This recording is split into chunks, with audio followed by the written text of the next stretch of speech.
Hello दोस्तों, आपका स्वागत है आपके अपने YouTube channel CA Jitendra Chauhan में। तो आज हम दोस्तों डिस्कस करने वाले हैं हमारे एक और इनकम टैक्स के टीडीएस सेक्शन 194 आई के बारे में। तो चलिए वीडियो में आगे बढ़ते हैं। और दोस्तों वीडियो में आगे बढ़ने से पहले प्लीज़ यार चैनल को सब्सक्राइब और लाइक करना मत भूलिएगा।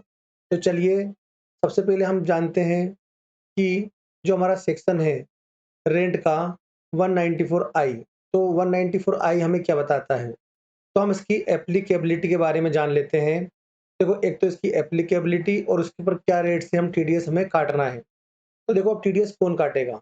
बोल रहा है any person other than individual और एचयूएफ, मतलब इंडिविजुअल और एचयूएफ को छोड़कर कोई भी पर्सन जो कि रिस्पॉन्सिबल है for paying to resident any income by way of rent, मतलब एक कोई भी मतलब बोल रहा है कि इंडिविजुअल और एचएफ को छोड़कर कोई व्यक्ति जो कि जिम्मेदार है किसी भी रेसिडेंट व्यक्ति को क्या करने के लिए, इनकम पे करने के लिए, किसके रेंट पे करने के लिए। तो वो क्या करेगा, सेल डिडक्ट करेगा इनकम टैक्स, है ना, डीडीए डिडक्ट करेगा। किस रेट से करेगा?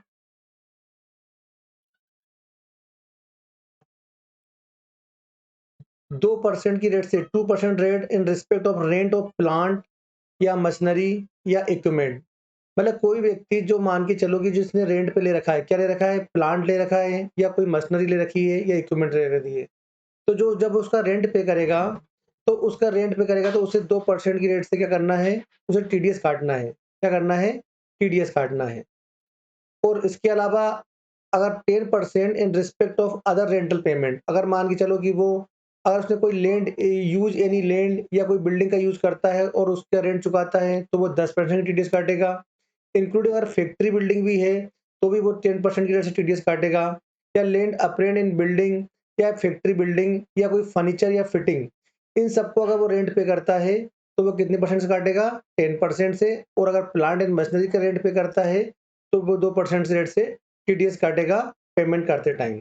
अब देखिए एक इसमें कंडीशन दे रखी है, अगर मान के चलो इंडिविजुअल एचयूएफ जिसका टोटल सेल्स या ग्रोस रिसीव्ड टर्नओवर, अगर business and profession carried on by him अगर एक्सीड 1 करोड़ रुपए, अगर उसका टर्नओवर बिजनेस में अगर 1 करोड़ से ज्यादा हो जाता है और प्रोफेशन के केस में 50 लाख, तो during the financial immediately preceding year, मतलब प्रीसीडिंग फाइनेंशियल ईयर में, तो सच रेंट वाज क्रेडिट या paid is liable to deduct at source. तो ऐसा इंडिविजुअल जिसका जिसका टर्नओवर 1 करोड़ से ज्यादा हो जाता है पिछले साल में, और या फिर ग्रोस रिसीट प्रोफेशन के केस में 50 लाख, तो उसको टीडीएस काटना जरूरी है। अब बोल रहा है सुनो इसमें एक और ये कंडीशन एक्सेप्शन क्या है कि नो डिडक्शन, आप टीडीएस नहीं काटेंगे सेल में under the section the rent credit और पेड बिजनेस ट्रस्ट, अगर आप बिजनेस ट्रस्ट को रेंट पे कर रहे हो या आरईआईटी को रेंट पे कर रहे हो या रियल एस्टेट एसेट्स ओन पहले, तो आपको अगर इन पर आप रेंट पे कर रहे हो तो इन पे आपको टीडीएस नहीं काटना है, बाकी सब पे टीडीएस काटना है। अब देख लेते हैं टाइम डिडक्शन। तो देखो किस टाइम आप टीडीएस काटेंगे।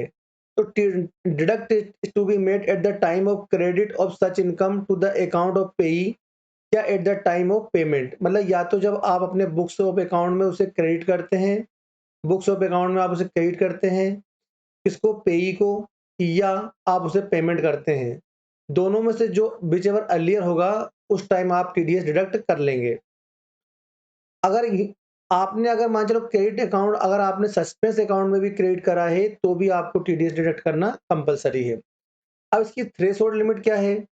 थ्रेशोल्ड लिमिट इसकी ऐसी है कि अगर आप no deduction is need be, अगर आपको डिडक्ट करने की आवश्यकता नहीं है, अगर मान के चलो आप जो रेंट पे कर रहे हो वो रेंट या एग्रीगेट ऑफ अमाउंट क्रेडिट या paid likely to be credit या paid during the financial year account of the payee does not exceed, मतलब जो आप पे कर रहे हो रेंट, अगर वो रेंट 2,40,000 रुपए से ज्यादा नहीं है, 2,40,000 रुपए ज्यादा नहीं है, तो आपको टीडीएस डिडक्ट करने की आवश्यकता नहीं है। अगर एक फाइनेंशियल ईयर में वो रेंट अगर 2,40,000 से ज्यादा नहीं तो आपको टीडीएस डिडक्ट करने की आवश्यकता नहीं है।